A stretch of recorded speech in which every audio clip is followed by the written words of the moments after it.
আমি দিল্লির মোদী সরকারকে স্মরণ করে দিতে চাই, 700 বছর ভারতবর্ষ মুসলমানেরা শাসন করেছে। ট্রেনিং ছাড়াই আমরা 71 সালে বিজয় অর্জন করেছি। অস্ত্র ছাড়া 15 আগস্ট স্বাধীনতা অর্জন করেছি।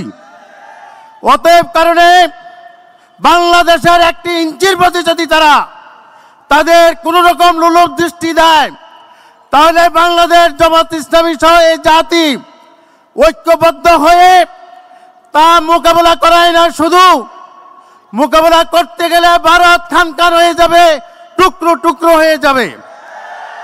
সম্মানিত উপস্থিতি, এই ধরনের যে কোনো ষড়যন্ত্র মোকাবেলার জন্য বাংলাদেশ জামাত ইসলামী আল্লাহর জমিনের সকল প্রকার অন্যায়, অত্যাচার, জুলুম, নির্যাতনের মূলচ্ছেদ করে আল কোরআন আল হাদিসের আলোকে একটি সুন্দর ইনসাফ ভিত্তিক কল্যাণমূলক সমাজ রাষ্ট্র প্রতিষ্ঠা করার জন্য আল্লাহর জমিনে প্রতিষ্ঠিত হয়েছে।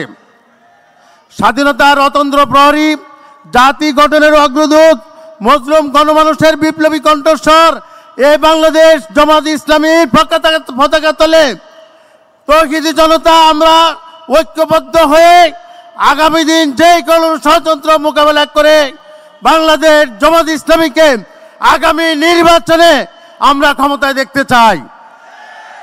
এই দেশের জনগণ বাংলাদেশ জামাত ইসলামীকে ভোট দেওয়ার জন্য অপেক্ষা করছে, প্রহর গুনছে। আমরা যৌক্তিক সময়ের মধ্যে অন্তর্বর্তীকালীন সরকারকে অনুরোধ করব, নির্বাচন দিলে